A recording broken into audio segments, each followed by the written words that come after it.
Дорогі співсестри, отці та гості, prvá veta v ukrajinskom jazyku. Áno. Z dozvolu хотіла би представити вам результати своєї роботи, над якою я працювала для цієї конференції. A тепер по-словацки.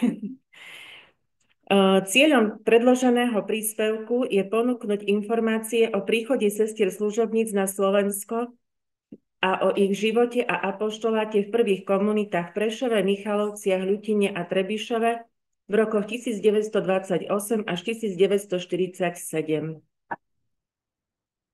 Prvé sestry služobnice Evdokima Vološinová, Mitrofana Michalecká, Teónia Blizňuková a Kriskentia Hodovanská prišli do Prešova na pozvanie vladyku Pavla Gojdiča 10. septembra 1928.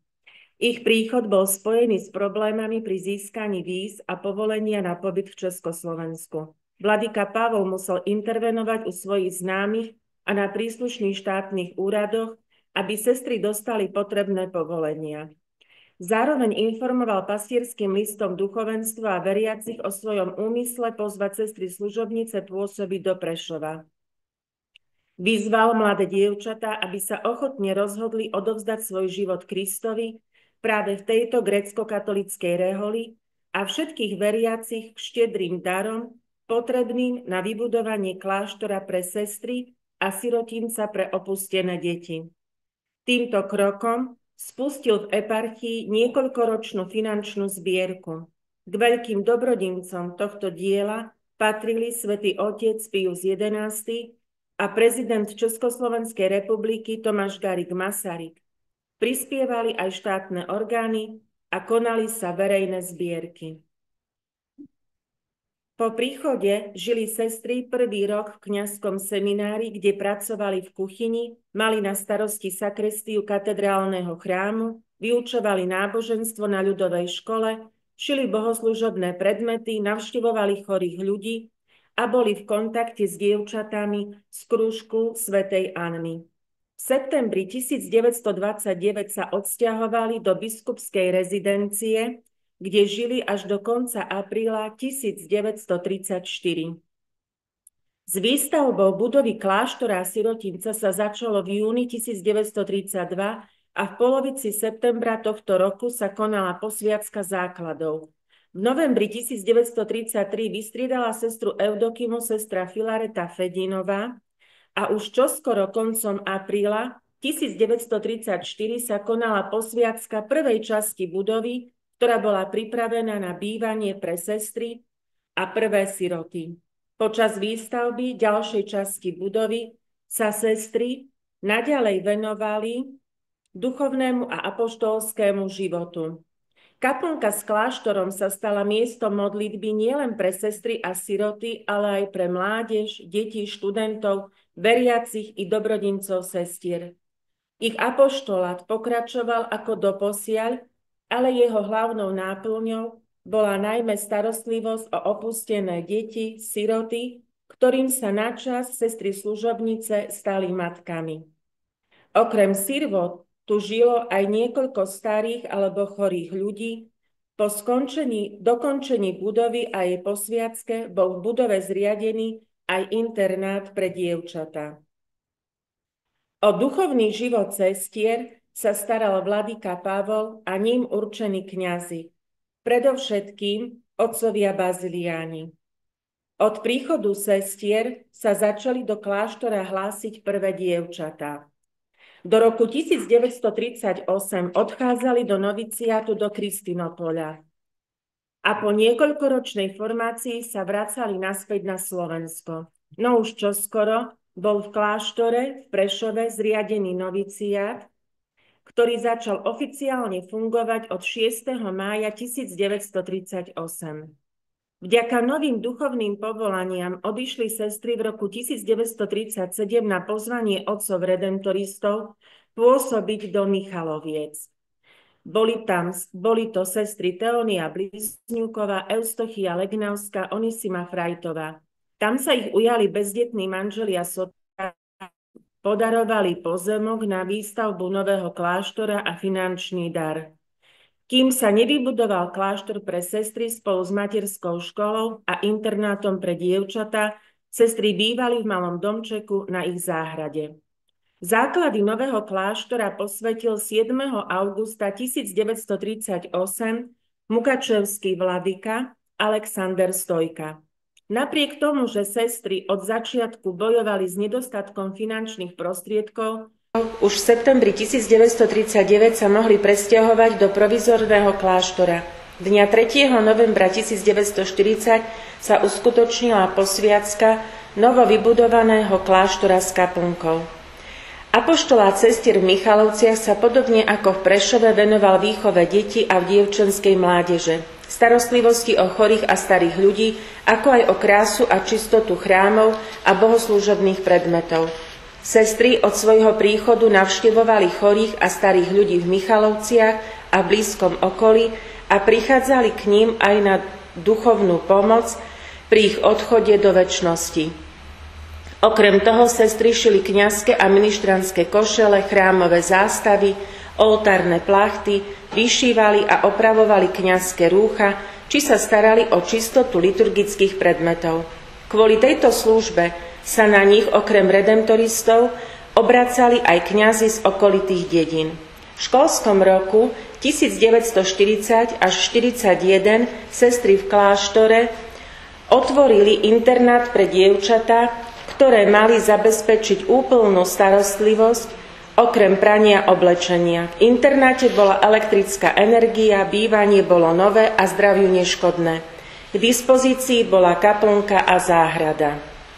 Štátne orgány dovolili sestrám v budove kláštora zriadiť od 1. júna 1941 aj materskú školu. Prvou učiteľkou sa stala sestra Onisima Frajtová. Škola bola zmiešaná a na začiatku v nej bolo zapísaných okolo 50 detí. Vyučovacím jazykom bola slovenčina. Od začiatku sestry aktívne pracovali s deťmi. Pripravovali s nimi vystúpenia na sviatok Dňa Matiek alebo pred Vianocami. Ďalším miestom pôsobenia sestier bolo najväčšie pútnické miesto gréckokatolíkov na Slovensku v Ľutine.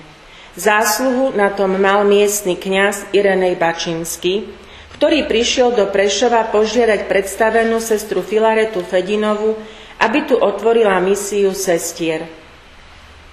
Nový dom, ktorý sa plánoval vybudovať v Ľutine, mal slúžiť aj pre choré sestry a choré siroty, kde by mohli prísť na oddych. Prvé sestry, ktoré prišli do Ľutiny v auguste 1942, boli Eustochia, Justína a Nadia. Ubytovali sa v prenajatom novom dome. 22. októbra 1943 sa začalo s výstavbou kláštora. Na sviatok Archaniela Michala sa konala posviacka základného kameňa, ktorý posvetil vladyka Pavol. Koncom októbra 1944 sa konala malá posviacka kláštora. Išlo o posvetenie 2 izieb a kuchyne, aby sa sestry mohli presťahovať z podnájmu do svojho kláštora, aj keď nebol ešte úplne dokončený. Posviacku vykonal otec Bačínsky. Tak ako v Prešove či Michalovciach, aj v Ľutine sa sestry horlivo snažili apoštolovať vo všetkých oblastiach, ktoré boli charakteristické pre kongregáciu. Na miestnych školách pôsobili ako učiteľky, aby mohli byť v bezprostrednom kontakte s deťmi v obci a čo najviac prispieť ich výchove a vzdelaniu. Sestry sa učili na národnej škole, mešťanskej škole a tiež deti v Olejníkove a v Hanigovciach. Pripravovali deti k prijatiu sviatosti svätej spovede a Eucharistie, chodili s nimi do miestneho chrámu na adorácie.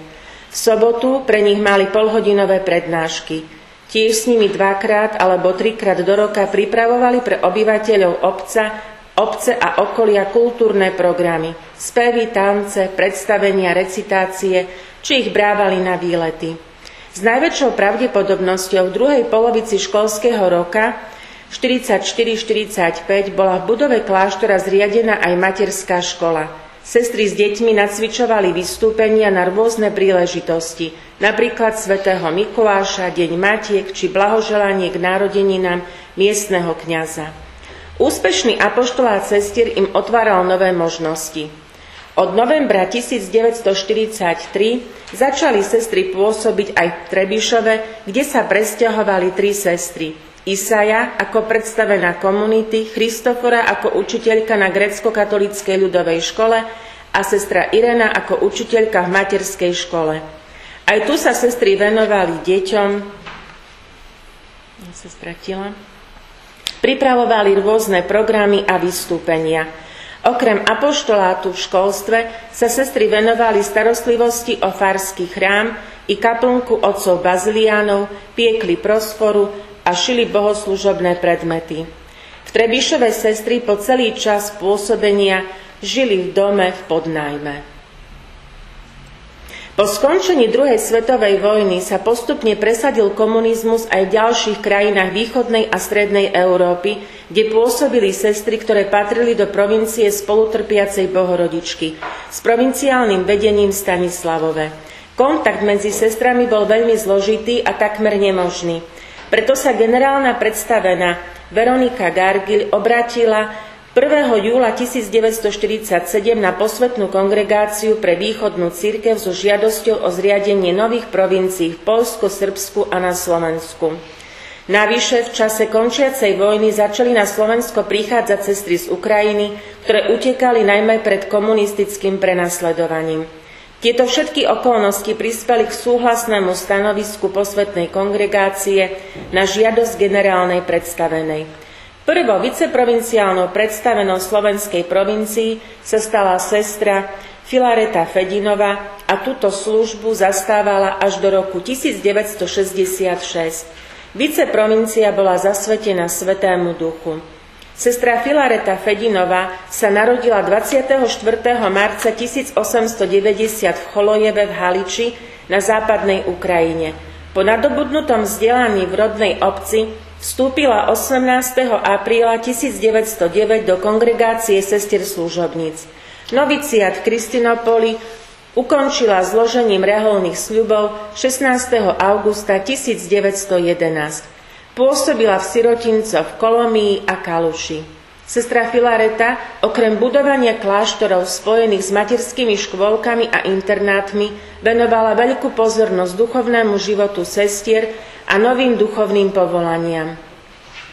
Posielala sestry na štúdium, aby mohli učiť a vychovávať deti a mládež. V čase prenasledovania sestier na Ukrajine otvorila v roku 1945 s pomocou vladyku Pavla Gojdiča komunitu sestier na Morave v Uherskom Hradišti a v Libiejoviciach v južných Čechách, u otcov redemptoristov, kde sa ukrývali ukrajinské sestry.